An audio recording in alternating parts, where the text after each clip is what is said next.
My name is Blake Sherrill, and today I'll be doing my second speech over the prologue to The Lord of the Rings, The Fellowship of the Ring, directed by Peter Jackson, written by Fran Walsh and Philippa Boyens, and played by Kate Blanchett.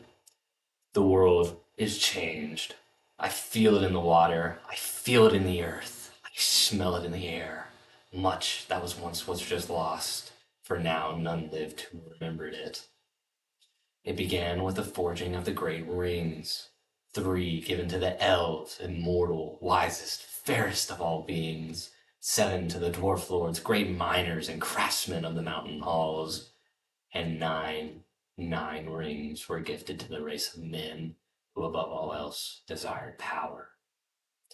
For within these rings was the bound, the strength, and will to govern each race, but all of them were deceived, for another ring was made. For in the land of Mordor, in the fires of Mount Doom, the Dark Lord Sauron forged in secret a master ring to control all others, and into this ring he poured his cruelty, his malice, and his will to dominate all life. One ring to rule them all.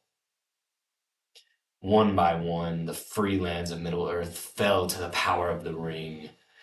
But there were some who resisted. A last alliance of men and elves marched on the armies of Mordor, and at the slopes of Mount Doom they fought for the freedom of Middle-earth. Victory was near, but the power of the One Ring could not be undone. It was in this moment, when all hope had faded, Isildur, son of the king, took up his father's sword, and Sauron, enemy of the free people of Middle-earth, was defeated. The ring passed to Isildur, who had this one chance to destroy evil forever. But his hearts of men were easily corrupted, and the ring of power had a will of its own.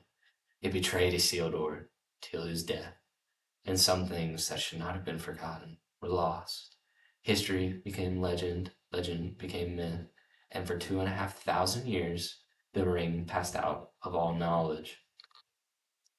Until when the chance came, and instead a new bearer, the ring came to a creature named Gollum, who took it deep into the tunnels of Misty Mountain, and there it consumed him. The ring brought Gollum a natural long life, and for 500 years it poisoned his mind, and in the gloom of Gollum's cave it waited.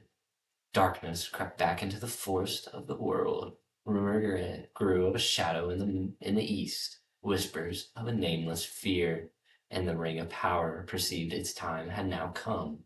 It had abandoned Gollum, but for something happened that the ring did not intend. It was picked up by the most unlikely creature imaginable, a hobbit, Bilbo Baggins of the Shire, and for some time will come when the hobbits will shape the fortunes of all.